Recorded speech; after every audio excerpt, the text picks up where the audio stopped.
Bonjour à tous, bienvenue dans ce déjeuner rôliste, le deuxième de cette année 2024, après celui qu'on a fait sur Inferno. Et cette fois, on va parler des royaumes d'acier d'Iron Kingdoms à l'occasion du lancement de la précommande pour le nouveau supplément de la gamme, le Monstronomicon. Et avec nous, nous avons Monsieur Iron Kingdoms, Monsieur Royaume d'acier, le spécialiste français de la gamme, Frédéric Meurin. Tu es le coordinateur de la gamme depuis le Ouais. livre de base, c'est-à-dire que c'est toi qui as coordonné tout le travail à la fois sur le livre de base, sur la légende de la Sorce-Flamme, qui est la Mmh. première petite campagne qui était parue, les scénarios, les decks de cartes, l'écran, tout ça, et le Monstronomicon. Alors, pour commencer, on va faire une petite intro assez rapide. Est-ce que tu peux nous présenter déjà ce que c'est rapidement les royaumes d'acier pour celles et ceux qui ne connaîtraient pas, histoire de contextualiser un peu ce dont on va parler après? Ouais, bien sûr. Les Royaumes d'Acier, c'est ce qu'on appelle un cadre de campagne, donc un univers, prêt à jouer, médiéval fantastique, pas que. C'est de la full metal fantasy selon la désignation, de l'éditeur américain, Privateer Press. C'est un monde dans lequel, la magie et la mécanique s'entremêlent pour donner la méca-magie. Donc il y a, outre des espèces fantastiques qu'on peut retrouver dans la plupart des mondes de fantasy habituels, il y a une grosse composante, on pourrait dire un peu steampunk, mais steampunk, encore une fois avec pas mal de magie. C'est un monde assez sombre, assez âpre, qui existe maintenant depuis une vingtaine d'années puisque, en fait, c'est un jeu de rôle qui est dérivé à la base d'un jeu de figurines, d'escarmouches, et qui existe, bah, voilà, depuis le début des années 2000 et maintenant il est dans sa deuxième édition, hem et c'est motorisé par, la cinquième édition du plus célèbre des jeux de rôle. Donc, voilà, les Royaumes d'Acier, c'est un cadre de campagne, complet avec, une histoire, des espèces particulières, des choses particulières qu'on peut jouer. Un univers très riche et haut en couleurs. Alors, si jamais vous voulez en savoir plus, je vous invite à regarder les petites vidéos que tu as tournées, Fred, qui présentent l'univers des Royaumes d'Acier, le système des Royaumes d'Acier, qui sont du coup plus complètes, mais ça permet aussi Bien d'en sûr. savoir beaucoup plus. Alors, parlons maintenant du Monstronomicon. Donc, le Monstronomicon, déjà, c'est un bonus qui avait été débloqué pendant le financement participatif du livre de base. On savait déjà que c'était le premier suivi de gamme que l'on voulait faire Mmh. pour le jeu. Et le Monstronomicon, basiquement, c'est un bestiaire. Alors, basiquement, c'est un bestiaire. C'est vrai que dit comme ça, c'est très réducteur. Alors, c'est effectivement un livre dont la traduction a été débloquée lors du premier financement. C'est quelque chose que le studio fait très fréquemment, de dire, bah voilà, le financement fonctionne, on est content. Donc, on vous annonce tout de suite le suivi de gamme en offrant aux souscripteurs le PDF du livre. Euh, c'est un livre qui est aujourd'hui traduit, relu, maquetté. Là, il est en finalisation technique, prêt à partir quasiment à l'impression. Et concernant son contenu, basiquement, c'est un bestiaire, mais c'est très réducteur parce que c'est au-delà d'un catalogue de monstres, une présentation véritablement de ce qui fait la particularité des royaumes d'acier. Il y a déjà plein de créatures que vous pourrez utiliser dans n'importe quelle campagne médiévale fantastique motorisée par la cinquième, parce qu'il y a plein de créatures qui sont voilà, hautes en couleurs, intéressantes, qui vont proposer des défis différents. Mais surtout, ce qui est intéressant dans le Monstronomicon, c'est sa présentation. Ça n'est pas juste un catalogue de monstres, ce sont des notes de terrain du plus célèbre des zoologistes extraordinaires des Royaumes d'Acier, à savoir Victor Pendrake et ses deux assistants. Euh, Ce sont des scientifiques de terrain, donc ils ne passent pas leur temps à l'université à compiler des notes. Ils vont sur le terrain pour observer les créatures, les civilisations et les bestioles, parce qu'il y a de tout, qui peuvent se trouver dans les royaumes d'acier. Donc c'est un ouvrage très concret, très vivant, qui en plus de présenter des blocs stats, donc ça c'est la base mécanique, en plus de ça va présenter les mœurs, les coutumes, et on va vite se rendre compte que dans ces créatures qui sont recensées dans le Monstronomicon, il n'y a pas que des gros machins qui veulent vous manger. Il y a aussi des peuples, des civilisations, alors peut-être avec des cultures très différentes de celles des civilisations humaines, Nice ou naines qu'on va trouver dans les personnages jouables, mais il y a des civilisations. Et tout d'un coup, l'affrontement, bête et méchant, va devenir une option secondaire. Parce que il est possible de négocier avec des alligates ou avec des croaques. Bon, il est beaucoup plus compliqué de négocier avec des infernaux, encore que certains le font, mais ça crée des histoires. Finalement, on n'est pas si loin de la philosophie qu'il y a dans les bestiaires, dans les créatures de dragons, quoi. Que nous, on a Ouais. fait pour dragon. Oui, tout à fait. Alors c'est peut-être moins évident, mais en fait, quand on regarde attentivement le bouquin, il y a vraiment une présentation sur le côté, ça OK, c'est des créatures, humanoïdes, mais avec une apparence, très impressionnante. C'est sûr que quand on croise un homme crocodile, ça peut faire un peu peur. Mais en fait, dans la présentation de Victor Pendrake, ils disent ils sont redoutables, faut pas leur chercher de noises, mais par contre, il y a moyen de discuter avec eux, il y a moyen de s'entendre avec eux. Bon, par contre, il y a des espèces où Victor Pendrake dit bien non mais barrez-vous. Et ce qui est intéressant quand on regarde la suite de la gamme, c'est que ces espèces vont devenir jouables par la suite. Donc là, on est vraiment effectivement dans la philosophie dragon de dire toutes les espèces ou quasiment toutes les espèces humanoïdes sont jouables. Donc à terme, on va pouvoir jouer des alligates, donc des hommes crocodiles. On va pouvoir jouer comme ça plein d'espèces différentes qui vont aussi ouvrir le champ des possibles. Donc voilà, c'est pas encore une fois juste un catalogue de créatures à bastonner. Alors, je te donne quelques questions du chat en même temps, Fred, comme ça Yes. tu vas pouvoir y répondre. Est-ce que ce bestiaire est fortement ancré dans le monde d'Iron Kingdoms ou est-ce que je peux piocher dedans pour d'autres jeux des dessins? Alors, on peut complètement piocher dedans pour du DD5 générique, ou même du DD5 Dragon. C'est totalement faisable. Il y a des espèces qui sont véritablement endémiques au Royaume d'Acier, et d'autres qui sont beaucoup plus génériques. Dans les très endémiques, il y a tout ce qui va être lié à l'histoire des royaumes d'acier. Typiquement, un immortel, qui est donc un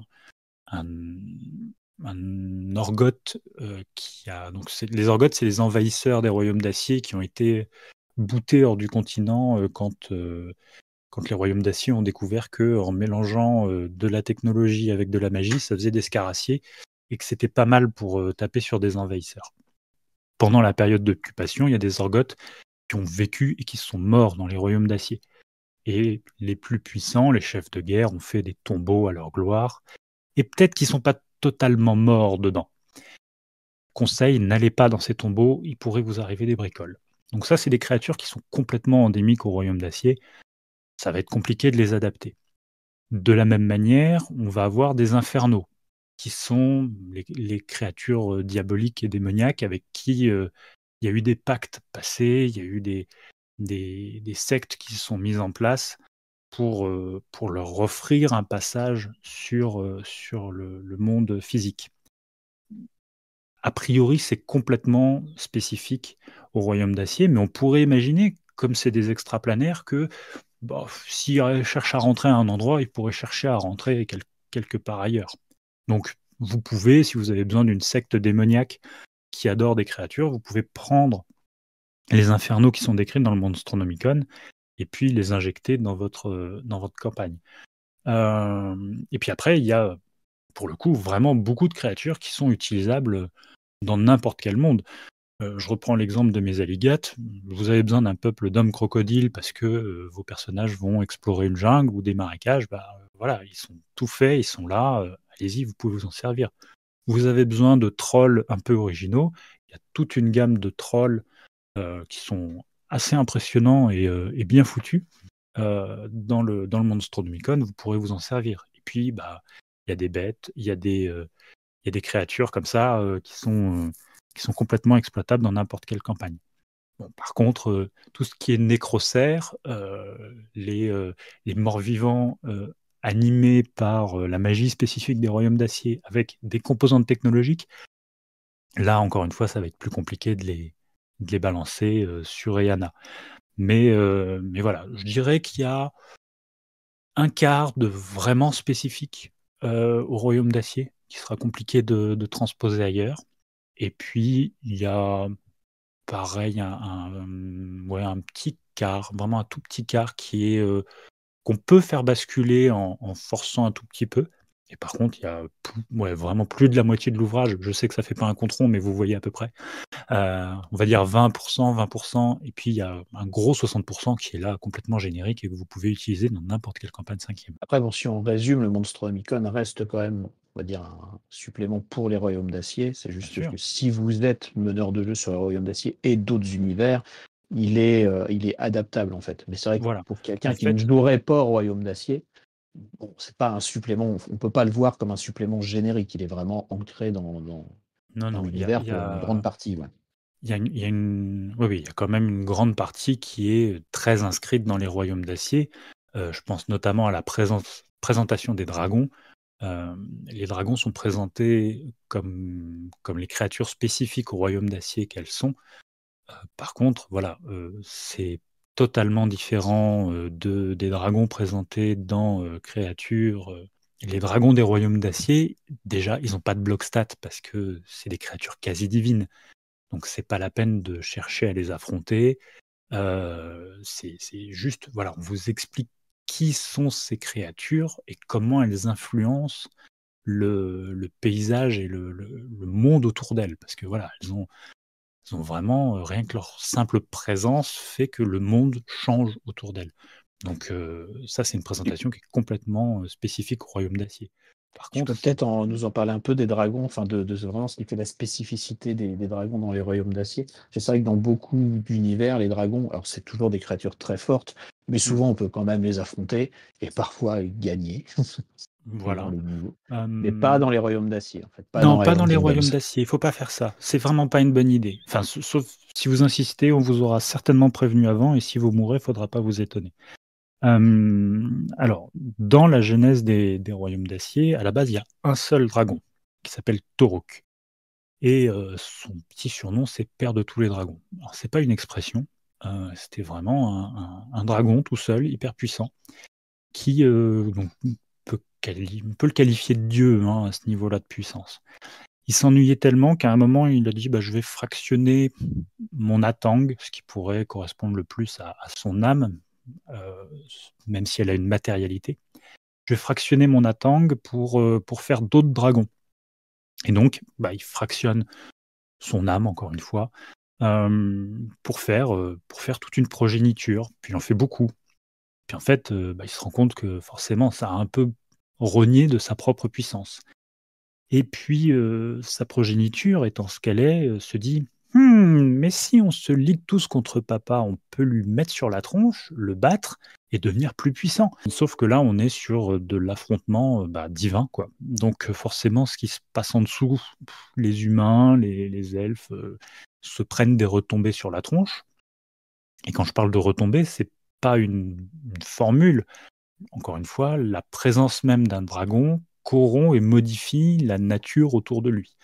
Il y a des émanations qu'on pourrait comparer à de la radioactivité, qui est le fiel, qui va faire que la peuplade humaine là, qui est dans le coin, le petit village, il va se déformer, il va changer, et ça va devenir des serviteurs du dragon local. Donc voilà, c'est des forces avec lesquelles il faut compter.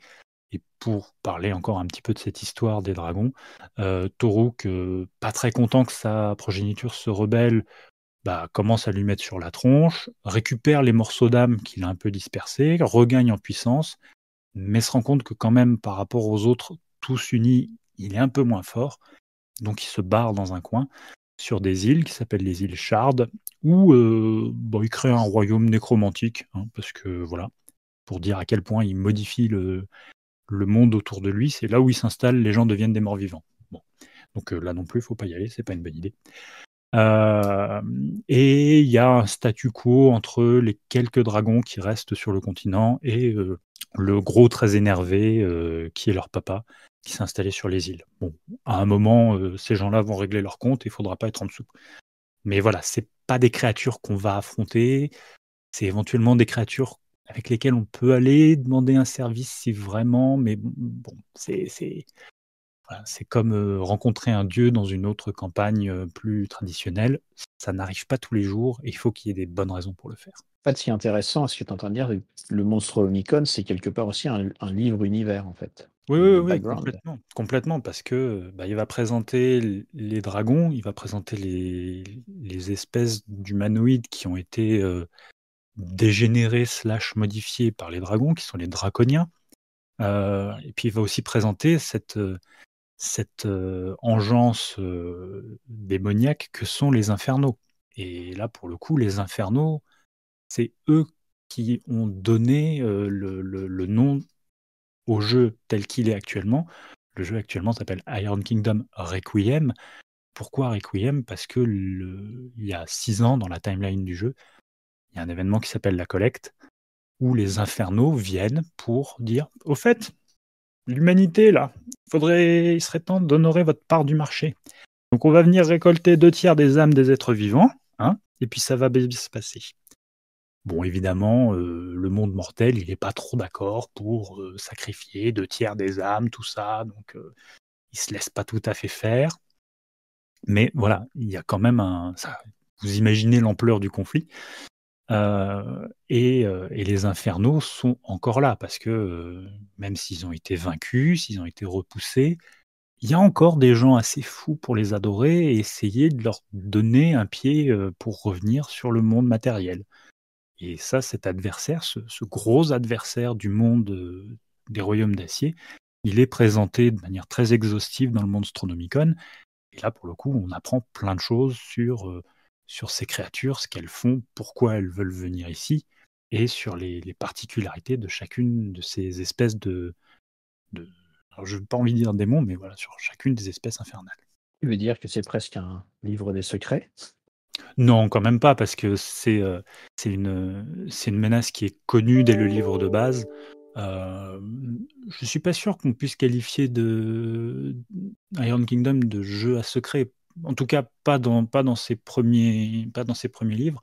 Par contre, c'est vrai que la menace infernale qui était présentée dans la partie univers du livre de base est beaucoup plus détaillée dans le Monstronomicon. L'ennemi a un visage là tout d'un coup. Alors, est-ce que tu peux nous parler de la manière dont va être organisé ce livre?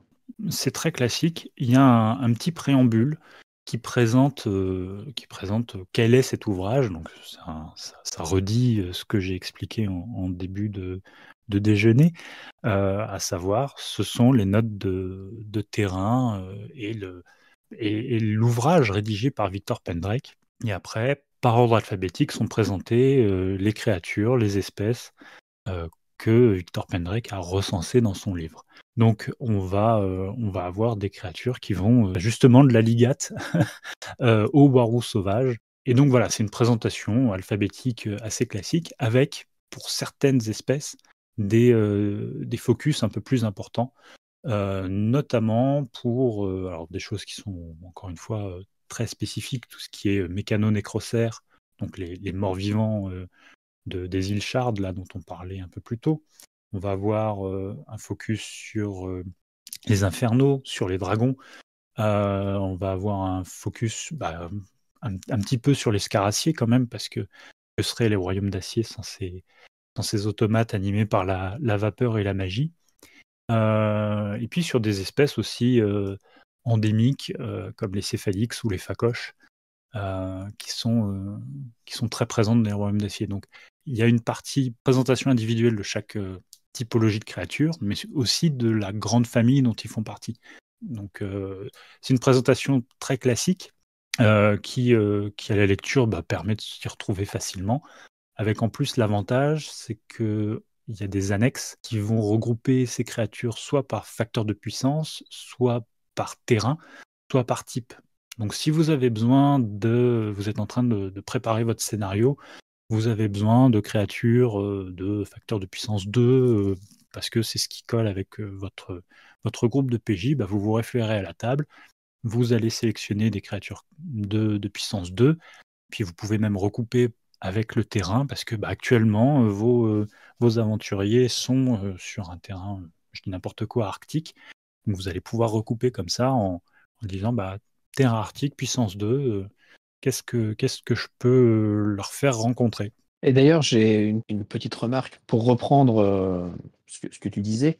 En fait, le livre est rédigé donc par Victor Penbreck, voilà, ce personnage qui explique ce qu'il a découvert sur ces créatures, mais ça veut dire forcément qu'il y a un côté subjectif, un peu comme ce qu'on avait fait pour Vermine, nous, c'est-à-dire qu'en fait, le MJ, il n'a pas une vision, genre voici ce que c'est et voici comment ça fonctionne, mais plutôt des éléments qui sont donnés par un personnage du jeu par rapport à ses observations qui sont forcément parcellaires, quoi. Alors, il y a les deux présentations, c'est-à-dire qu'il y a des notes manuscrites qui, elles, sont très, très subjectives, parce qu'elles sont écrites par Pendrake et ses assistants. Et puis, il y a des éléments plus factuels.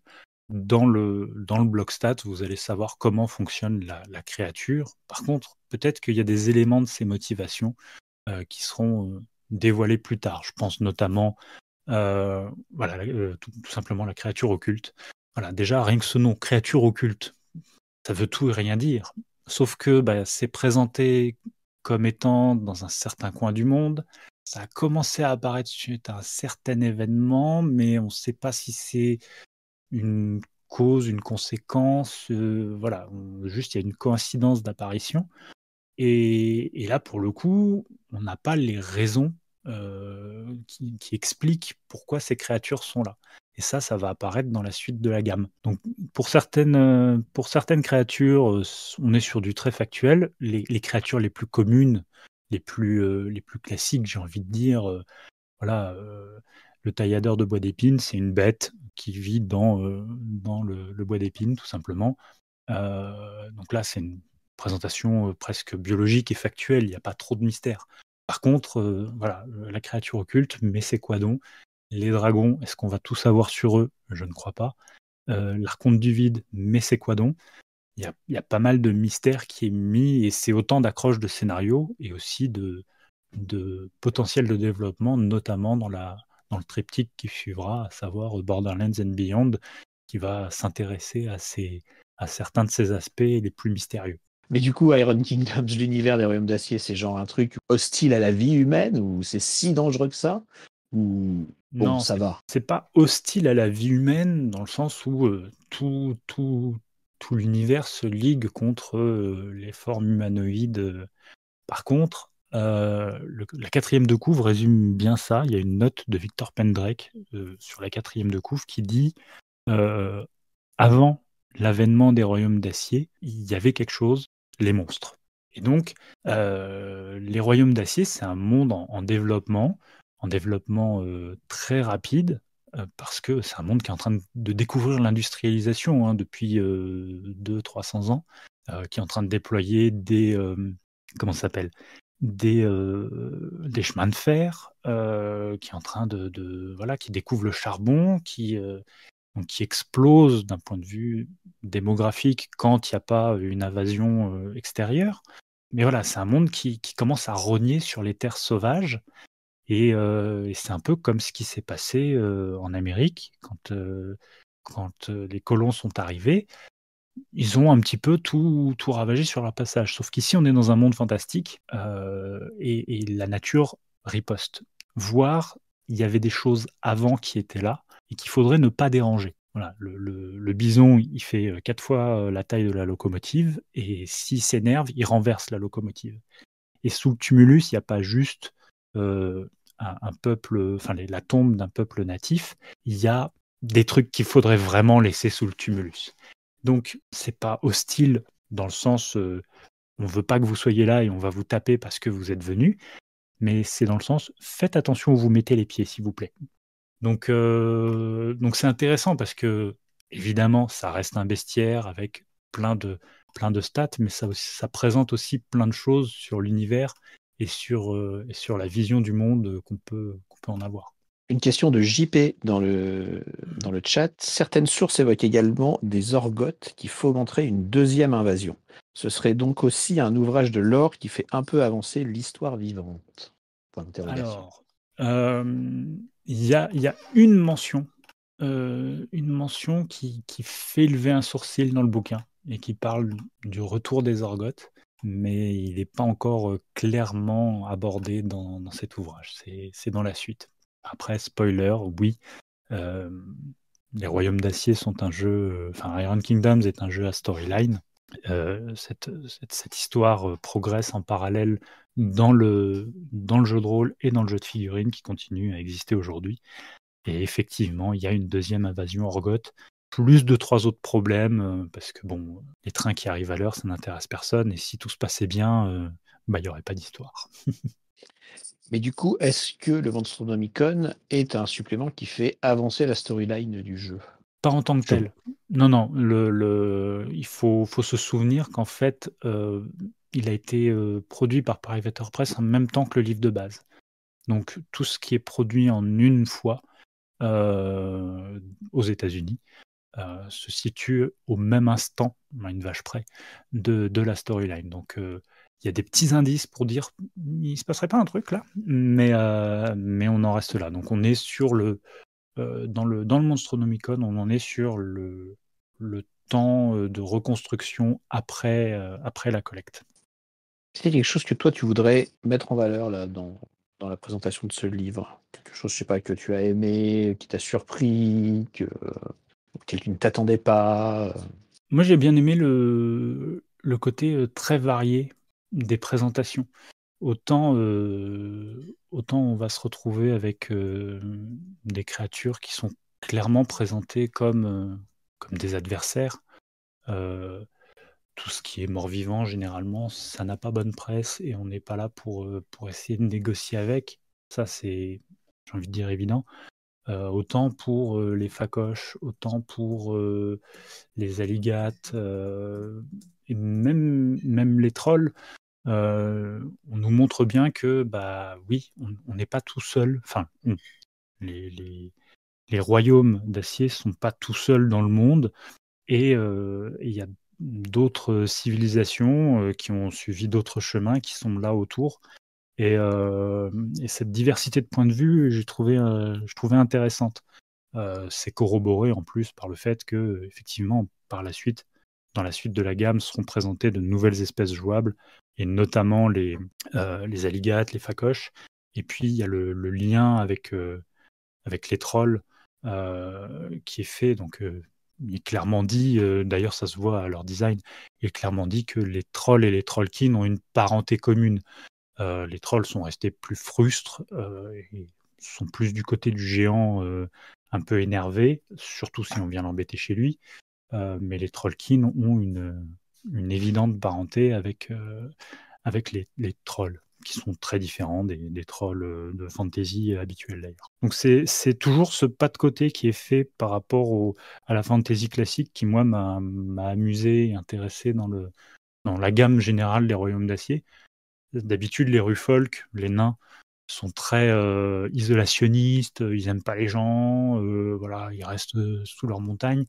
Dans les Royaumes d'Acier, oui, ça reste un peuple traditionnaliste, orienté vers la forge, le savoir, la technique, mais ils sont beaucoup plus ouverts parce que dans d'autres mondes de fantasy, du moins, ils sont très ouverts parce que c'est ce qui fait le commerce, parce que bah, en temps de paix, on peut commercer quand même un peu plus facilement et sur des produits plus variés qu'en temps de guerre. Et ils s'entendent très bien avec les Ogrun, qui sont à mi-chemin entre l'ogre et l'orque, à tel point qu'il y a même des Ogrun qui sont intégrés dans les clans Rufolk. Donc je trouve ce pas de côté fait par rapport à la fantasy, j'ai envie de dire inspirée de Tolkien, je le trouve intéressant, quoi. Et ça se retrouve dans le Monstro. Une question d'Arthur. Arthur, qui est donc le traducteur du Monstronomicon. Quelle est ta bestiole préférée? Alors, il y a la réponse du gros Bill. J'aime bien tout ce qui a un niveau de puissance supérieur à 20 parce que c'est rigolo, mais c'est rarement utilisable en jeu, en vrai. Mais il y a des choses rigolotes. Dans le croque-mitaine ultime, il y a évidemment le Scaramortem qui est très marrant, qui est un scaracier animé par les technologies nécromantiques, mais on ne lui connaît pas de maître. Il est indépendant. Rien que ça, c'est un problème. Bon, le fait qu'il fasse 4 mètres de haut et qu'il soit assez redoutable en est un autre, mais voilà, ça c'est pour les trucs bourrins et rigolos. Ah si, il y a quelque chose que j'aime bien et qui va être développé au fur et à mesure dans la gamme, c'est les sylves. Les sylves, ce sont des... Comment dire ça? C'est des créatures artificielles, mais qui ne sont pas du tout animées par la technologie, celle-là. C'est vraiment des créatures artificielles animées par la magie, et plus particulièrement par la magie druidique. Donc, ce sont différents automates / golems qui ont été créés par les druides qui sont dans le monde des royaumes d'acier très, très spéciaux, les druides du cercle Orboros. Et j'aime bien le côté, alors pour caricaturer, tas de cailloux qui marchent, mais avec des préceptes et des instructions très particulières par rapport à ce qu'on pourrait imaginer d'habitude pour des créatures servant ou aidant des druides. On est très loin du portrait de Lent ou de l'homme arbre. Voilà. Ça, j'avais bien aimé cette approche-là. Yann, lui, parlait de l'Archonte du vide, Mm. qu'il trouvait particulièrement intéressant et bourrin. Déjà, rien que le nom, l'Archonte du vide, tu vois, c'est... Voilà, donc là, on est dans les créatures de facteur de puissance 17. Bonjour. Ouais, typiquement, l'Archonte du vide, ça, c'est intéressant parce que il est... Alors, comme je disais, les archontes, c'est des manifestations des dieux qui sont venus aider le monde matériel lors de la collecte. Et l'archonte du vide, ben, on ne sait pas à quel dieu il est rattaché. Et du coup, il y a plein d'interrogations sur... Mais... Alors, il est venu nous aider, il n'y a aucun problème, hein, c'est sûr. Il a tapé les infernaux, il était cool, il était dans notre camp. Bon, fallait pas trop être à côté quand il s'énervait, quoi, mais normal. Mais on ne sait pas de qui il vient. Et donc, ça pose plein de questions qui sont évoquées, d'ailleurs, dans le bouquin, à travers une note d'une assistante de Victor Pendrake. Mais oui, c'est un avatar très, très intriguant. Très, très intriguant. Ouais. Shiwan Marcus nous dit, alors j'espère que je vais bien prononcer, Troll Mountain King a donné les Dire Trolls qui ont donné les Troll King qui donnent les Whelp. Ça veut dire qu'en fait, tu as une espèce d'évolution comme ça qui a été Ouais. mise en place. Ouais, là, effectivement, il y a toute une lignée des trolls qui ont fait des branches évolutives, hein, on dirait aujourd'hui, et Victor Pendrake pourrait le dire lui aussi, peut-être pas en termes aussi darwiniens, mais voilà, il retrouverait la parenté. Et effectivement, il y a eu une évolution du troll, donc du roi de la montagne troll, on pourrait dire. Ces enfants ont évolué pour donner différentes espèces, dont d'un côté les trolls et de l'autre côté les trollkins. On en voit un sur la couverture dragon rouge d'ailleurs du livre de base. Je fais un petit aparté. Donc Arthur, toi tu es le traducteur des Monstres Omicron. Toi en tant que traducteur, est-ce qu'il y a un truc qui t'a plu Qu'est-ce qui t'a le plus plu dans ce livre? C'était nul, le pire projet que j'ai. Non, je plaisante. Ce que j'ai préféré, en fait, déjà de base, j'aime beaucoup traduire des profils de monstres parce que je trouve c'est très plaisant à traduire. Comme c'est pas de la traduction littéraire, c'est beaucoup plus reposant d'une certaine manière. Ça ne demande pas le même effort de cerveau. Et accessoirement, j'ai beaucoup aimé, on en revient aux petits encarts de Victor Pendrake qui décrit de façon très in-universe les différentes bestioles qu'on peut rencontrer. Je trouvais que avoir un encadré pour chaque type de monstre ou de créature rencontré dans l'univers des Royaumes Aciers, c'était vraiment sympa. Un peu comme je reviens à ce que tu disais tout à l'heure, Vincent, comme ce que vous avez fait sur Vermine, à savoir vraiment mettre un point de vue d'un personnage de l'univers sur les créatures. Et parfois, c'est des tout petits encadrés, hein, c'est pas, ça prend pas beaucoup de place, mais ça rend le bestiaire vivant. Et ça fait que je me suis pas trop ennuyé pendant la traduction, en partie grâce à ça. Merci de ton honnêteté, de ta De rien. franchise. Alors, on va bientôt arriver sur la fin de ce live, mais on va évoquer deux petites choses là qui sont liées aussi à la précommande du Monstronomicon, puisque dans le cadre de cette précommande, on offre aux gens qui vont participer deux petits cadeaux. Le premier, c'est un scénario qui s'appelle un éclat d'étrange lumière, et le deuxième, c'est une mise à jour de la boîte à outils du meneur de jeu. Alors, commençons par le petit scénario, un éclat d'étrange lumière. Est-ce que tu peux nous en parler un peu, Fred? Alors, dans les Royaumes d'Acier, il y a un personnage un peu fantaisiste, mais qui n'est pas totalement étranger à la philosophie de Monsieur Pendrake, du professeur Pendrake, qui s'est mis en tête de fonder un atelier, une agence, une organisation, une guilde, appelez ça comme vous voulez, mais voilà, un atelier qui s'appelle l'atelier Trangelume, et qui va chercher à recenser, comprendre, éventuellement lutter s'il y a besoin, contre tous les phénomènes surnaturels. Donc c'est des gens, des employés, qui vont essayer de faire progresser la science et de résoudre des problèmes, et toujours surnaturels. Et en fait, donc un éclat d'une étrange lumière, c'est une proposition pour les joueurs de rejoindre l'atelier Trangelume et donc d'enquêter sur différents mystères surnaturels et bien sûr d'essayer de les résoudre. Donc c'est un scénario assez fun, qui n'est pas du tout linéaire, puisque les différentes enquêtes peuvent se résoudre dans l'ordre souhaité ou selon comment ça se fait à la table de jeu.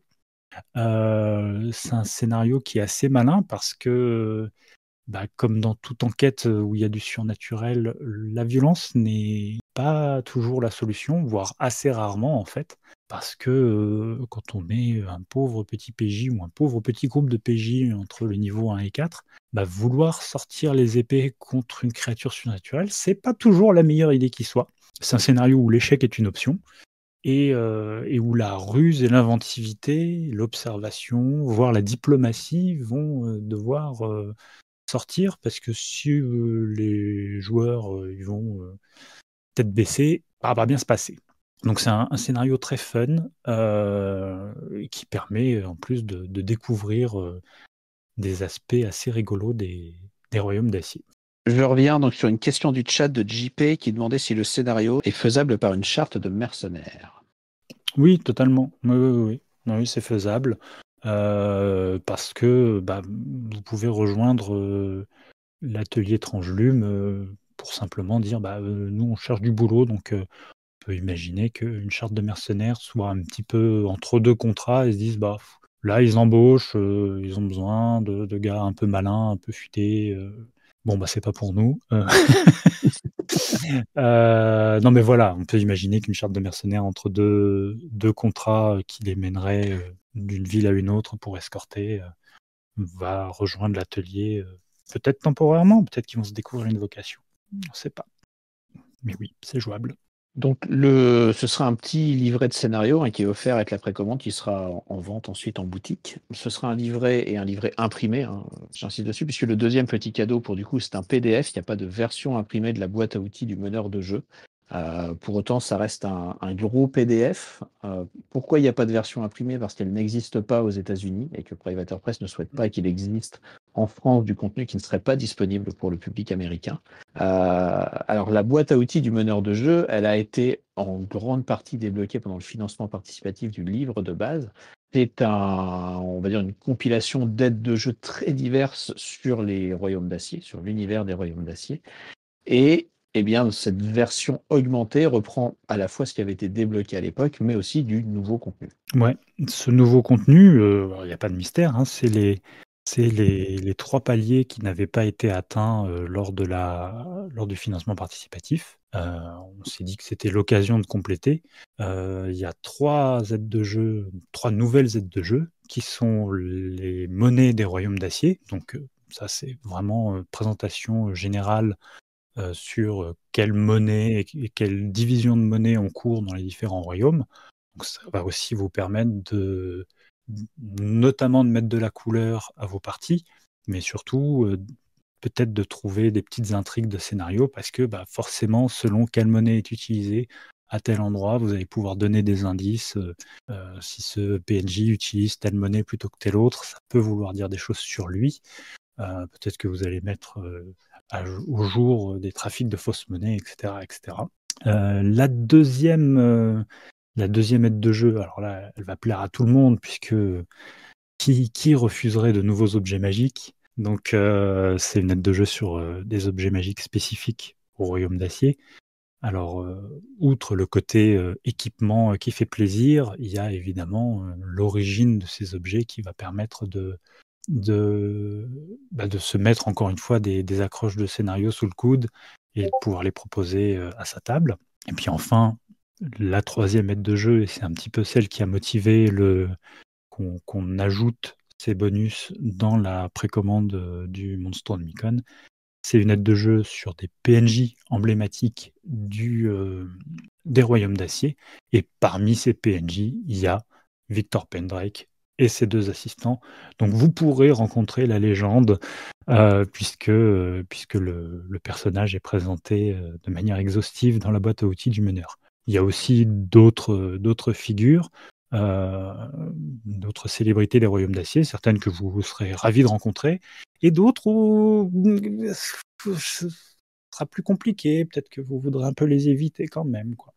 Donc voilà, des alliés et des antagonistes qui sont présentés dans ce bonus de la boîte à outils du meneur de jeu. Alors pour finir, dans le cadre de cette précommande aussi, sur la boutique dédiée, puisque cette précommande se passe sur vraiment une boutique dédiée sur Iron Kingdoms, il y a l'ensemble de la gamme qui est proposée. Donc c'est à la fois l'occasion pour celles et ceux qui ont suivi la gamme de précommander le Monstronomicon, mais aussi pour celles et ceux qui voudraient découvrir l'univers des Royaumes d'Acier, de pouvoir se lancer dedans, puisque le livre de base est proposé avec derrière les traditionnels accessoires comme l'écran du meneur ou des accessoires un peu plus spécifiques, les divers decks de sorts, méca magie. On a déjà une petite campagne qui a été publiée, la Source of Flamme. Enfin, il commence à y avoir pas mal de contenu quand même pour les royaumes d'Acier, pour Iron Kingdoms Requiem. Et dis-moi, Vincent, est-ce que les PDF sont fournis avec ces ouvrages? Mais bonne question, Frédéric. Les PDF sont fournis, ouais, effectivement. Pour chaque achat, vous avez donc le PDF qui est offert. Histoire de terminer, tu vois, sur un petit teasing rapide de la suite. Qu'est-ce qui va se passer après le Monstronomicon? Ouais. Alors, effectivement, Privateer Press produit ses suppléments par vague de 3. Donc, autant vous dire que ça nous laisse du boulot au studio. Et effectivement, le prochain triptyque, c'est celui de Borderlands and Beyond. Donc, autant le livre de base s'intéressait au Royaume d'Acier, on va dire aux zones civilisées pour caricaturer et faire un résumé. Autant le triptyque de Borderlands and Beyond va s'intéresser à ce qu'il y a aux frontières, en faisant notamment un focus sur la civilisation Rufolk, la civilisation Yosienne, donc ça, les nains, les elfes, et puis tout ce qui est j'ai envie de dire, entre et au-delà. Donc on va s'intéresser au peuple non humain, et il y a plein de choses qui sont sur les pourtours. Donc ça va augmenter et enrichir les possibilités de jeu et puis permettre d'explorer de nouvelles contrées.